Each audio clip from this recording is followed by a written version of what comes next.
Welcome back to 1980's Great British Cheese Wedge. Because for 20 points in winter of Series 34, you can go ahead and grab yourself the 1980 Lotus Esprit Turbo. I think that's 2 Esprits in 2 series. Not bad. So this thing starts off in C-Class with 205 horsepower, 194 foot-pounds of torque, and weighs just a little over 2,700 pounds at 2,710. Now, I might be a bit biased on this because, of course, I am British and that's where this car was made, but it does look pretty nice indeed and certainly showcases a lot of the design elements from the 1980s into one vehicle.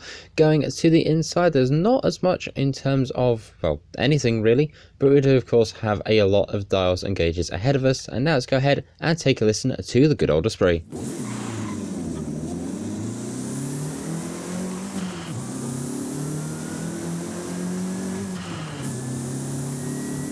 Alrighty, here we are now in the upgrade shop, and the first thing we're doing is jumping straight over to conversion and straight to engine swaps to see what we've got. And we've got quite a fair few. We've got ourselves a 3.2 litre inline 6, we've got a 2 litre inline 4 VVT, we've got a 2.6 litre inline 6, we've got a 5.2 litre V8, and also a 1.6 litre inline 4 turbo rally. In terms of drivetrain, we can also go ahead and make this thing all-wheel drive. Going over to aero and appearance, we have got ourselves just a little bit of Forza aero for the front, where the tow hook is off-centre. And then going to the back, we've got ourselves the good old-fashioned Forza wing, which hasn't changed, I think, in probably about, I want to say, roughly 10 years. However, in terms of tuning, of course, the build has been done for us already by our good old friend Big Macintosh 762. So once again, let's go ahead and haul up the share code. There it is. Feel free to go ahead and download that. And I'm going to go ahead and download it now. So with these upgrades, we're sat at just under £2,360 with a 405 brake horsepower and just 62,100 credits. With that much power and such a light car, this is going to be fun. So going over to the paint shop now, jumping to advanced, we've got nothing, and for manufacturer colours, we've got ourselves a whopping 2.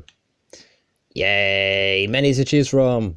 Although to be fair, I do think the white does look cool. Now the Lotus Esprit is honestly a beautiful, beautiful car indeed, and I really wish I could see one in person. However, they are very, very rare because over the 28 years that these things were built, according to Lotus, there were only 10,675 ever made.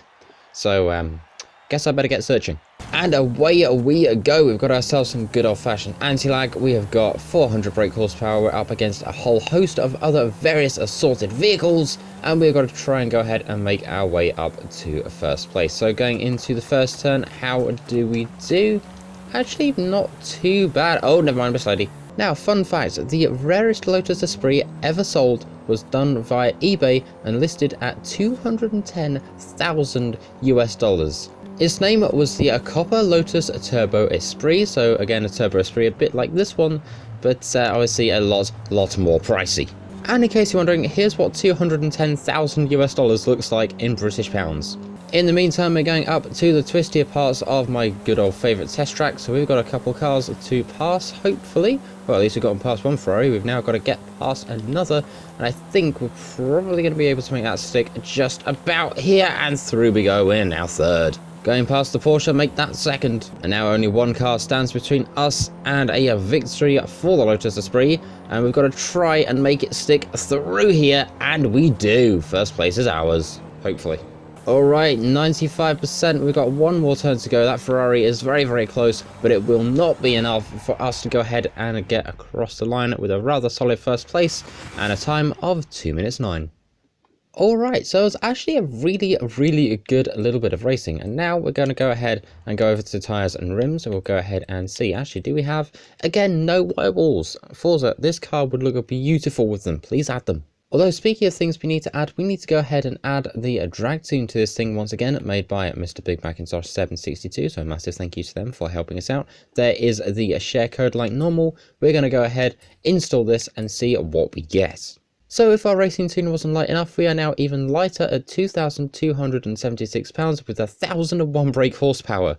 Oh, this thing is going to be carnage. Okay, here we are now over at the back of the Festos. Let's go ahead and see if we get a bit of a wheelie check. Do we get anything? Oh, we do. I expected a wheelie, but wow, that was a lot. You could even say it was wheelie well done. I'm not sorry for the pun. Okay, here we are now over at the edge of the drag strips. Let's go ahead and get our car ready. Actually, we're going on launch control this time, and away we go. This thing is honestly proving to be kind of a bit of a monster at the moment, so let's go ahead and see if it keeps up that reputation through the speed camera, which will be just a little bit further down here, and any second we should see, there we go, 186 through the camera, and off the end of the drag strip at 209. I don't know why, but I honestly thought it'd be quicker. And now it is our turn, so we're going to go ahead and throw in that 5.2 litre V8. We're going to go ahead and make this thing all-wheel drive, and probably annoy a lot of people in the process. We're making this thing a twin-turboed, and we are going for a top speed build. So while I'm upgrading this, a question for the comments. Exactly what car is that 5.2 litre V8 from? I'm genuinely intrigued. So somehow, out of all that upgrading, we've ended up with an even higher horsepower figure of 1072. Don't know how I did that, but okay. And now the fun part begins. Yep, you guessed it, I've got to go through and sort out gears again. But before we go any further, jumping into the dry season Forza shop, we have got ourselves the Lotus Evija, we have got the tank top over here, which I'm not going to try and pronounce the name of, the cassette car horn, which sounds a bit like this. Wonderful retro. We've also got ourselves the Lotus Elise GT1, so it's kind of a, I guess, 3 for 1 week for Lotus this week, which is incredible. We've got the Grit Reaper's cap, the Horizon Super Wheelspin, and the regular old Horizon Wheelspin too. And now, out to the motorway.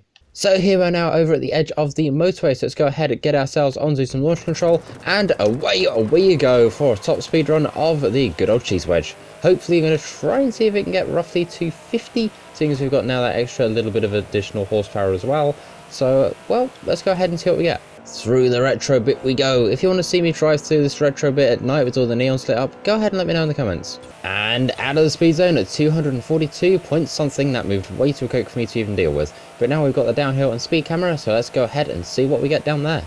Alright, any second we should see, there's the speed camera, 254, and going downhill 258, 259, 261 out of this thing. 262, never mind, I stand corrected. That's actually really good out of this thing. I'm genuinely surprised. But can it surprise me further? Because we're going to go ahead and do probably what is my favourite thing to do in this game. And that is throwing cars sideways. So let's go ahead, throw this thing into the drift zone and see what we get. Hopefully it's something pretty good indeed, because we're not going to have any tyres left. And we go out at 38,851 for round number 1. Of which, to be honest, is quite impressive. So with a score of 38.8 thousand speed, let's go ahead, throw this thing in here and see what we get. We need to get a little more sideways than that. And let's see, going out at 37,347 points. We got so close. And also a little challenge for you before I finish off this video. Of course, a lot of you know the Lotus Esprit was featured in the James Bond film series, but who can name the most amount of James Bond movies where this car is seen? I'll leave that to you in the comments section. Good luck. In the meantime, that is the Lotus Esprit Turbo. That is a lot of smoke. Oh dear, I think I might have just cooked my brakes, tyres, and pretty much everything else. But this thing's only 20 points. It is definitely worth it. Honestly, I love it, but then again, I'm British, so of course I would. But definitely go ahead and pick this thing up while you have the chance. And yeah, thank you very much for watching. I'll go ahead and see you all in the next one. Like, share, comment, subscribe. Thanks for watching. Tech out. See ya.